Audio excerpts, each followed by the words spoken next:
नमस्कार, आप देख रहे हैं क्लीन बोल्ड। मैं हूं आपके साथ रवि। साउथहैम्पटन ने टीम इंडिया ने इंग्लैंड को धराशायी कर दिया। हार्दिक पांड्या का ऑलराउंड खेल देखने को मिला, बल्ले से भी कमाल दिखाया और गेंदबाजी से भी इंग्लैंड को चारों खाने चिट कर दिया। लेकिन सबसे पहले बात करेंगे विराट कोहली की, क्योंकि खबरें ऐसी आ रही थी कि विराट कोहली को ओडीआई सीरीज से रेस्ट दिया गया वेस्टइंडीज के खिलाफ, और उसके बाद यह भी सुनने को आ रहा था कि विराट कोहली को टी20 सीरीज से भी रेस्ट दिया जा सकता है। लेकिन अब जो खबर मैं आपको बता रहा हूं उसे सुनकर आप भी चौंकेंगे। खबर यह है कि विराट कोहली टी20 सीरीज का हिस्सा होंगे। ना सिर्फ विराट कोहली बल्कि रोहित शर्मा भी वेस्टइंडीज के खिलाफ टी20 सीरीज खेल सकते हैं। देखिए रिपोर्ट।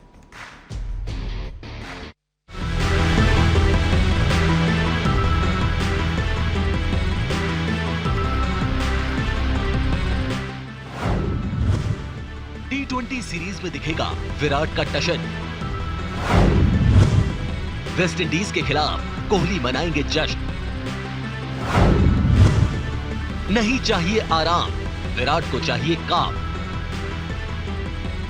टीम इंडिया के स्टार खिलाड़ी विराट कोहली का बल्ला काफी वक्त से खामोश चल रहा है। विराट शतक लगाने के लिए संघर्ष कर रहे हैं। उन्हें टीम से ड्रॉप किए जाने के कयास लगाए जा रहे हैं। विराट वर्ल्ड कप की टीम में होंगे या नहीं, इस पर भी सस्पेंस बना हुआ है। ऐसे में जब विराट को वेस्टइंडीज के खिलाफ वनडे सीरीज से आराम दिया गया तो कयास लगने लगे कि विराट को टी20 सीरीज से भी आराम दिया जा सकता है। और ये सब डिपेंड करेगा कि विराट का इंग्लैंड सीरीज में कैसा प्रदर्शन रहता है। लेकिन सूत्रों से मिल रही खबरों के मुताबिक विराट वेस्टइंडीज के खिलाफ टी20 सीरीज का हिस्सा होंगे। भारत और वेस्टइंडीज के बीच 5 मैचों की टी20 सीरीज खेली जाएगी। ये टी20 सीरीज 29 जुलाई से शुरू होगी। भारत को इस दौरे पर 3 वनडे भी खेलने हैं। सेलेक्टर्स ने कुछ दिनों पहले ही वनडे टीम का ऐलान किया था और उस टीम में विराट और रोहित को आराम दिया गया था, जबकि शिखर धवन को टीम की कप्तानी सौंपी गई थी। इसके बाद ये खबरें आने लगी थी कि विराट को टी20 सीरीज से भी आराम दिया जा सकता है और वर्ल्ड कप के लिहाज से ये कोहली के लिए बड़ा सेटबैक हो सकता है। लेकिन अब खबर आ रही है कि कोहली टी20 सीरीज का हिस्सा होंगे, जिससे इतना तो साफ है कि फिलहाल विराट मिशन वर्ल्ड कप का अहम हिस्सा हैं और उनकी जगह को टी20 में कोई खतरा नहीं है। Sports desk, news India.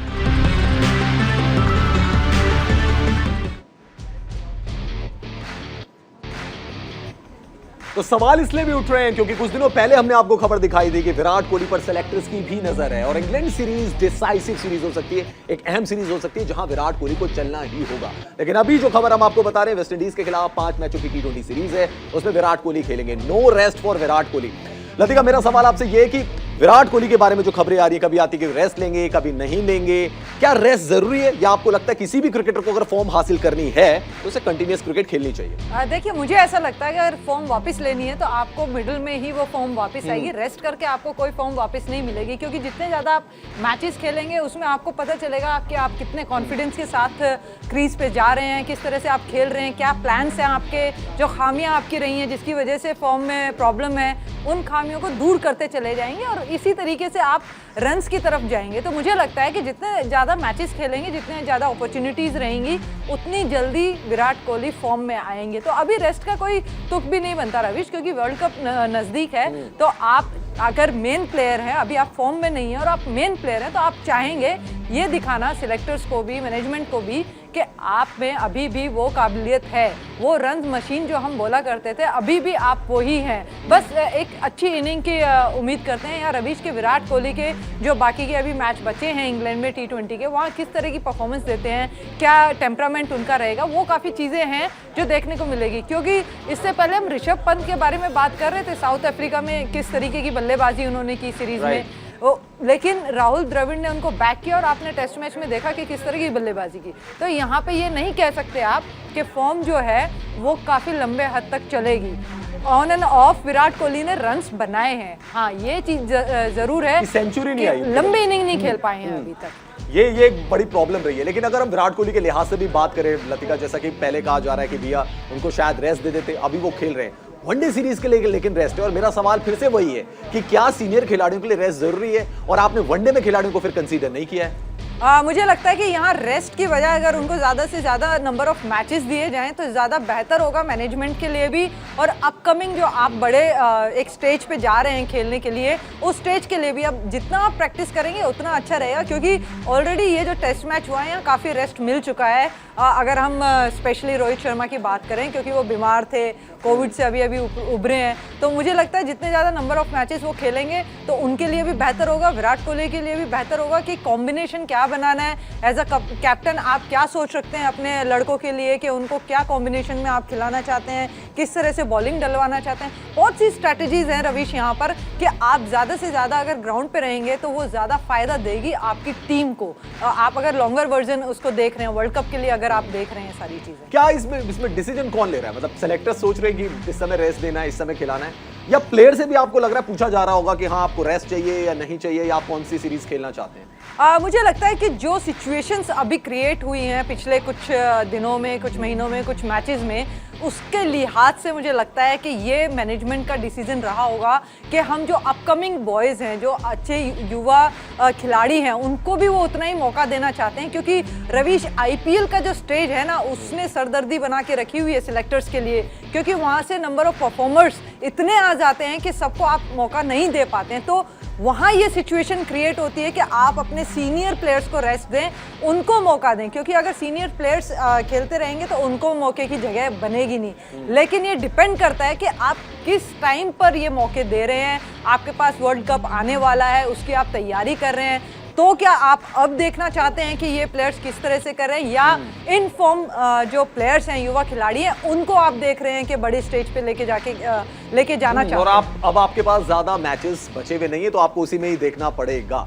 लेकिन साउथहैम्पटन में टीम इंडिया का मुकाबला था, इंग्लैंड के साथ पहला T20 मुकाबला था, और आप ये जानिए कि इंग्लैंड की टीम अपने घर में खेल रही है, उनको स्ट्रॉन्ग माना जाता है, लेकिन फिर भी टीम इंडिया के जो ऑलराउंडर हैं, जिनको हम कह रहे हैं सुपरमैन, हार्दिक पांड्या, बल्लेबाजी से कमाल दिखाया, 33 गेंदों में 51 रन बनाए, और जब गेंदबाजी की बात आई वहां भी अहम 4 विकेट चटकाए हार्दिक पांड्या ने। इसीलिए हम कह रहे हैं कि ये टीम इंडिया के सुपरमैन है। क्या हार्दिक पांड्या भारतीय क्रिकेट टीम के अगले कप्तान हो सकते हैं? देखिए रिपोर्ट। हार्दिक का तूफान क्या बनेंगे अगले कप्तान? गेंद और बल्ले से हिट, टीम इंडिया को दिलाई जीत। हार्दिक ने जीता दिल, वर्ल्ड कप की हल हुई मुश्किल। जिस खिलाड़ी का कुछ दिनों पहले तक कोई नाम लेने वाला नहीं था, जिसकी टीम इंडिया में वापसी पर बड़ा सस्पेंस बना हुआ था, और जिसके लिए वर्ल्ड कप की सीट दूर दूर तक नजर आ रही थी, उस खिलाड़ी ने इंग्लैंड के खिलाफ पहले T20 में ऐसा खेल दिखाया कि वर्ल्ड कप तो छोड़िए, अब लोग उसे अगला कप्तान मान रहे हैं। वो टीम इंडिया में हर मर्ज की दवा हो गया है। उस खिलाड़ी का नाम है हार्दिक पांड्या, जिसने इंग्लैंड के खिलाफ पहले T20 में गेंद और बल्ले से जमकर हल्ला बोला। इंग्लैंड के खिलाफ पहले T20 मुकाबले में हार्दिक ने 33 गेंदों पर 51 रन की पारी खेली, जिसमें 6 चौके और 1 छक्का शामिल रहा। वहीं गेंदबाजी में हार्दिक ने 33 रन देकर 4 विकेट लिए। हालांकि ज्यादा दिन नहीं बीते हैं जब हार्दिक तमाम नेगेटिव कारणों से चर्चा में थे। पीठ की चोट ठीक नहीं हो रही थी, वो गेंदबाजी नहीं कर पा रहे थे। भारतीय टीम ने उन्हें वर्ल्ड कप तक मौका दिया और फिर ड्रॉप कर दिया। जिस मुंबई इंडियंस को उन्होंने कई बार चैंपियन बनाया, उसने तो एक सीजन भी इंतजार नहीं किया। पांड्या को रिटेन नहीं किया गया, लेकिन पांड्या इससे टूटे नहीं, कड़ी मेहनत की, फिटनेस को दुरुस्त किया और ग्राउंड पर वापसी कर ली। वो जब से पीठ की चोट से उबर कर वापस लौटे, तब से एक के बाद एक लगातार कमाल कर रहे हैं। पहले उन्होंने IPL 2022 में बतौर कप्तान नई नवेली टीम गुजरात टाइटंस को चैंपियन बनाया, और फिर उसके बाद टीम इंडिया के लिए एक के बाद एक मैच विनिंग परफॉर्मेंस भी दिए जा रहे हैं। पांड्या ने अपनी परफॉर्मेंस से टीम इंडिया के सामने खड़े हुए तमाम सवालों का जवाब दे दिया है। पांड्या ने कैसे भारत की कई परेशानियों को सॉल्व कर दिया है, आइए आपको समझाते हैं। बॉलिंग में डेप्थ की अब कोई कमी नहीं है। टीम अब 3 फ्रंटलाइन फास्ट बॉलर और 2 स्पिनर्स के साथ खेल रही है, और हार्दिक छठे गेंदबाज की भूमिका बखूबी निभा रहे हैं। मिडिल ऑर्डर में मजबूती आ गई है। हार्दिक के नंबर 5 पर आने से टीम में बैलेंस आ गया है। टॉप ऑर्डर भी कॉन्फिडेंट होकर खेल रहा है, और लोअर ऑर्डर भी। हार्दिक की परफॉर्मेंस से डिबेट भी खत्म हो गई है कि अगले T20 वर्ल्ड कप में भारत का ऑलराउंडर कौन होगा। अगर कोई खिलाड़ी एक ही मैच में 50 भी लगाए और 4 विकेट भी ले, तो उससे बेहतर दावेदार कौन हो सकता है? अब अगर कोई एक ही खिलाड़ी इतनी सारी मुसीबतों को हल कर देता है तो उसे क्या कहेंगे? आप चाहें तो उसे सुपरमैन कह सकते हैं। वैसे क्रिकेट फैंस और क्रिकेट अधिकारियों का एक बड़ा तबका उन्हें भारतीय टीम का फ्यूचर कैप्टन कह रहा है। यानी रोहित के बाद टीम इंडिया की कमान संभालने का सबसे बड़ा दावेदार अगर कोई है तो वो है Hardik Pandya. Sports desk, news India.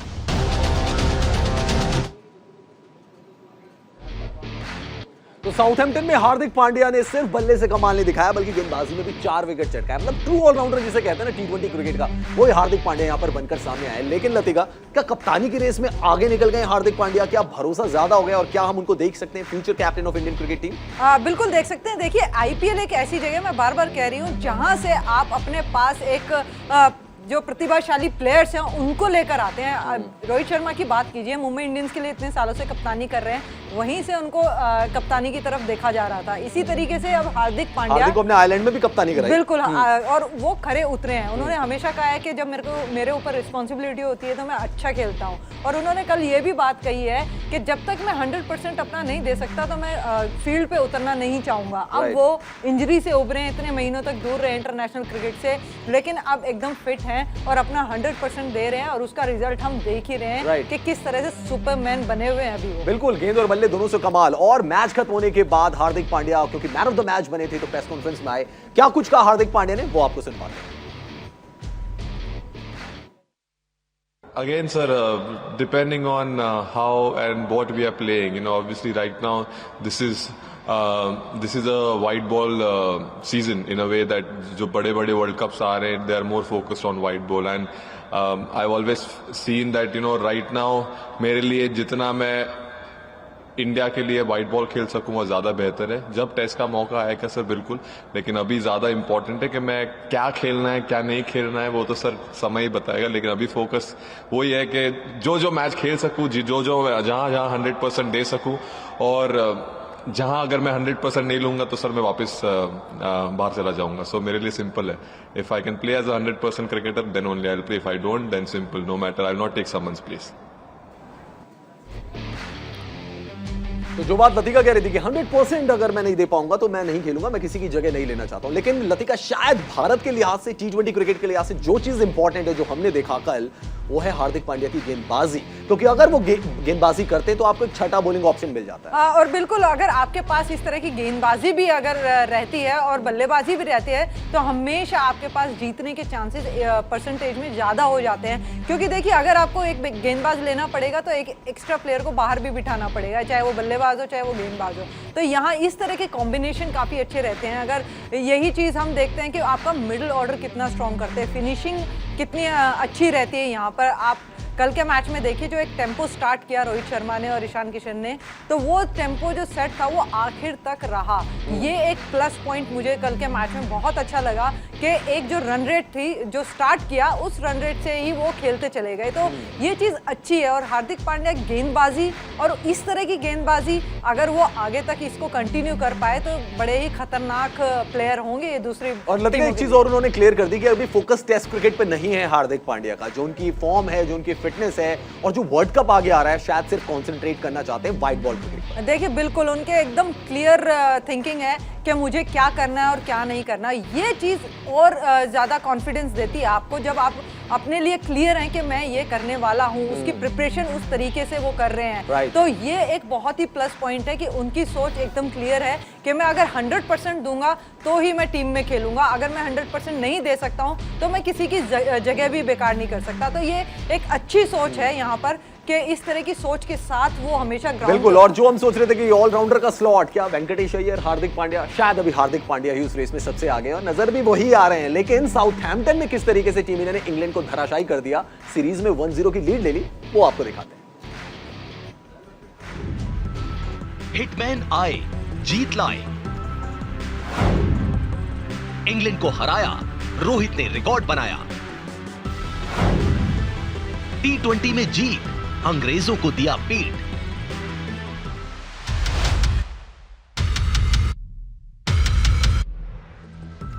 जिस इंग्लैंड ने टीम इंडिया को टेस्ट में धोकर रख दिया था, जिसके आगे टीम इंडिया के गेंदबाज और बल्लेबाज बेबस नजर आए थे, उसी इंग्लैंड को टीम इंडिया ने टी20 के पहले मुकाबले में चारों खाने चित कर दिया।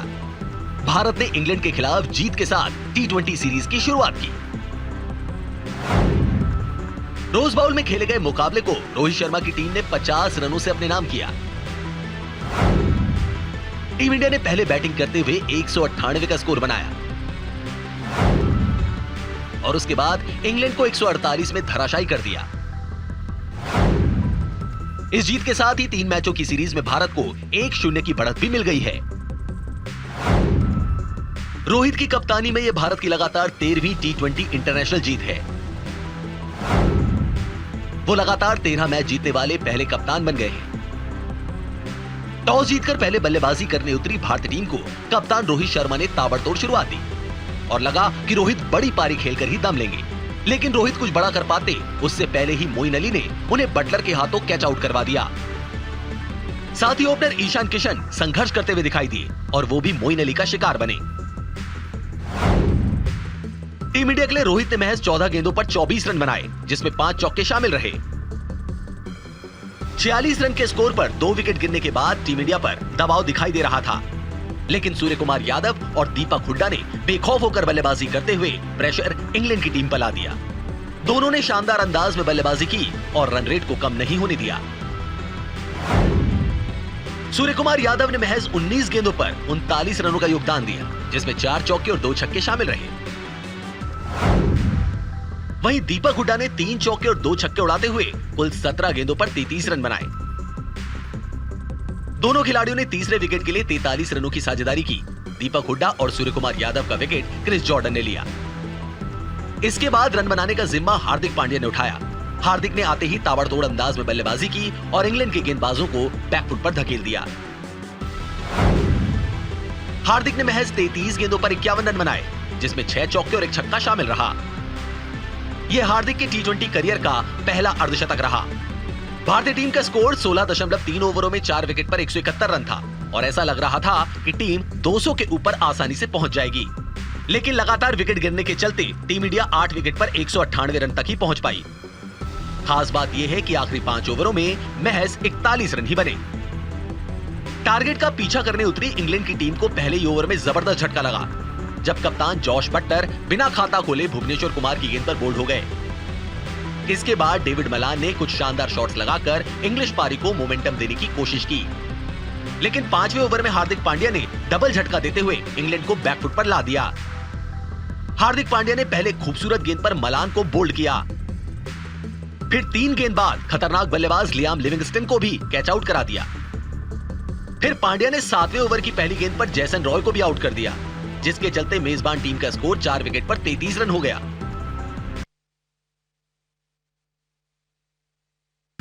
इसके बाद मोइन अली और हैरी ब्रुक ने 6 ओवरों में 61 रन जोड़कर इंग्लैंड के कमबैक की कोशिश की, लेकिन युजवेंद्र चहल ने एक ही ओवर में दोनों को चलता कर दिया और किए कराए पर पानी फेर दिया।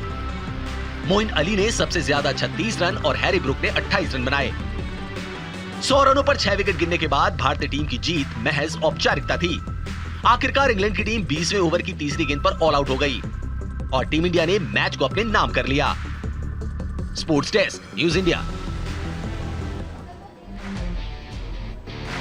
50 रन की एक बहुत बड़ी जीत, इंग्लैंड को उसके घर पे हराया, सीरीज में 1-0 की लीड ले रही है और ये टीम कुछ डिफरेंट है। लेकिन लतिका, खास बात मैच की ये रही कि अगर हार्दिक पांड्या का एक कंट्रीब्यूशन हटा दे तो सारे खिलाड़ियों की तरफ से कंट्रीब्यूशन आया एंड स्ट्राइक रेट सबका इंपॉर्टेंट रहा और बहुत हाई भी रहा। बिल्कुल, यही मैं कह रही हूँ कि उनका मोमेंटम इस तरह से स्टार्टिंग से था, एक माइंडसेट था, क्लियर विजन था कि हमें जाना है, बल्लेबाजी करनी है, क्योंकि आपने टॉस जीतकर बल्लेबाजी चुनी है, तो अगर आपने चुनी है तो उसके खरे उतरना आपका फर्ज बनता है यहाँ। तो रोहित शर्मा ने जिस तरह की शुरुआत की, काफी लंबे के समय बाद वो खेल रहे हैं, लेकिन ऐसा लगा नहीं उनके बल्ले से कि किसी भी तरह की उनको परेशानी हो रही है खेलने में, और अच्छी शुरुआत की यहाँ पर। और उसी शुरुआत को आगे दीपक हुड्डा ने और सूर्य कुमार यादव ने और उसके बाद हार्दिक पांड्या ने। लेकिन लतिका, यहाँ पे एक सवाल यह है कि दिनेश कार्तिक उनको नहीं भेजा गया, अक्षर पटेल पहले आ गए खेलने के लिए, ये फैसला कैसा लगता है? मुझे लगता है कि दिनेश कार्तिक को ज्यादा से ज्यादा मौका देना चाहिए। ठीक है, रोहित शर्मा उनको एज अ फिनिशर देख रहे हैं, लेकिन अगर आपके पास मौका है कि उनको आप ज़्यादा ओवर्स दे सकते हैं, क्योंकि देखिए उनका जो गेम है ना वो अब ऐसा बन गया है कि कम गेंद खाते हैं और रन ज़्यादा बनाते हैं। तो ये आपको ध्यान में रखना चाहिए। देखिए अक्षर पटेल अगर उनके बाद भी आ जाते तो मुझे लगता है उतने ही रन बना के जाते हैं वो जितने रन बना के गए हैं। लेकिन अगर सात बॉलों में 12-13 रन यहाँ पर दिनेश कार्तिक दे रहे हैं, तो सोचिए अगर उनको 15 या 20 बॉलें मिलती हैं तो वो किस तरह का स्कोर बना के जाएंगे। और ये चीज़ उन्होंने आयरलैंड में भी दिखाई थी कि कम बॉल्स पे ज्यादा रन किस तरीके से बना सकते हैं। लेकिन लतिका, कल मैच में एक खिलाड़ी ने डेब्यू किया, नाम है अर्शदीप सिंह। बहुत जबरदस्त उनकी गेंदबाजी रही थी आईपीएल में, और खबरें ये भी थी कि उनके घर वाले उनको कनाडा भेजना चाहते थे जॉब के लिए, लेकिन उन्होंने कहा नहीं, मैं क्रिकेट खेलूंगा। फाइनली ब्लू जर्सी में नजर आए और 2 विकेट लिए। उनकी परफॉर्मेंस आपको कैसी लगी? देखिए आपका पहला मैच होता है, थोड़े नर्व्स रहते हैं आपके पास, लेकिन उसके बावजूद मुझे लगता है कि भुवनेश्वर कुमार ने जिस तरह की ओवर की शुरुआत की, उससे मोटिवेट होके उन्होंने जो कंट्रोल दिखाया बॉल के तरफ, दोनों तरफ जो स्विंग किया, बॉल एक लेंथ पे डाला उन्होंने, तो बल्लेबाजों की नाक में दम किया हुआ था। इंग्लैंड के बल्लेबाजों को समझ में नहीं आ रहा था कि ये स्विंग को आप किस तरह के झेलेंगे। और यही एक खास बात रही इंडियन बॉलिंग की कि काफ़ी अच्छी उन्होंने कल जो है स्विंग करा, और पहले जो बल्लेबाजी का फैसला था वो कहीं ना कहीं सही साबित करते हुए 198 रन भारत ने बनाए थे, 199 रनों का टारगेट रखा था, लेकिन इंग्लैंड की टीम तो सिर्फ 148 रन बना पाई। और हार्दिक पांड्या की अच्छी गेंदबाजी रही, भुवनेश्वर कुमार ने जिस तरीके से गेंदबाजी की, और अर्शदीप सिंह, उनकी भी तारीफ की जानी चाहिए। खैर, क्रिकेट की दुनिया में बहुत कुछ हो रहा है। आज दादा सौरव गांगुली का बर्थडे है, तो उनके लिए क्या कुछ हो रहा है उसके बारे में भी बात करते हैं। तो सबसे पहले बात दादा सौरव गांगुली। भारतीय क्रिकेट टीम के सबसे सफल कप्तानों में से एक सौरव गांगुली का आज जन्मदिन है। सौरव गांगुली 50 साल के हो गए हैं। कई युवा खिलाड़ियों समेत उनके साथ खेलने वाले खिलाड़ियों ने सौरव गांगुली को बधाई दी है। गांगुली का जन्म आज ही के दिन 8 जुलाई 1972 को कोलकाता में हुआ। भारतीय महिला क्रिकेट टीम के खिलाड़ी पूजा वस्त्रकर ने एक नया वर्ल्ड रिकॉर्ड बनाया है, जहां पूजा वस्त्रकर ने श्रीलंका के खिलाफ 8वें नंबर पर सबसे ज्यादा 50 लगाने वाली महिला क्रिकेटर वो बन गई हैं। पूजा वस्त्रकर ने 65 गेंदों पर 56 रनों की नाबाद पारी की थी। स्टार फुटबॉल खिलाड़ी क्रिस्टियानो रोनाल्डो थाईलैंड और ऑस्ट्रेलिया के दौरे में मैनचेस्टर यूनाइटेड के साथ नहीं होंगे। नए सीजन की शुरुआत से पहले मैनचेस्टर यूनाइटेड की टीम बैंकॉक में लिवरपूल के खिलाफ 12 जुलाई को खेलेगी। दरअसल कुछ समय पहले ही खबरें आई थी कि 37 साल के रोनाल्डो अब मैनचेस्टर यूनाइटेड के लिए नहीं खेलना चाहते। इसके बाद वो लगातार चर्चा में बने हुए हैं। विंबलडन के सेमीफाइनल मैच से पहले राफेल नडाल ने अपना नाम वापस ले लिया है। उनके बाहर होने के बाद निक कर्गियोस ने सीधे फाइनल में जगह बना ली है। नडाल चोट की समस्या से जूझ रहे थे, इसके साथ ही नडाल के कई सपने टूट गए।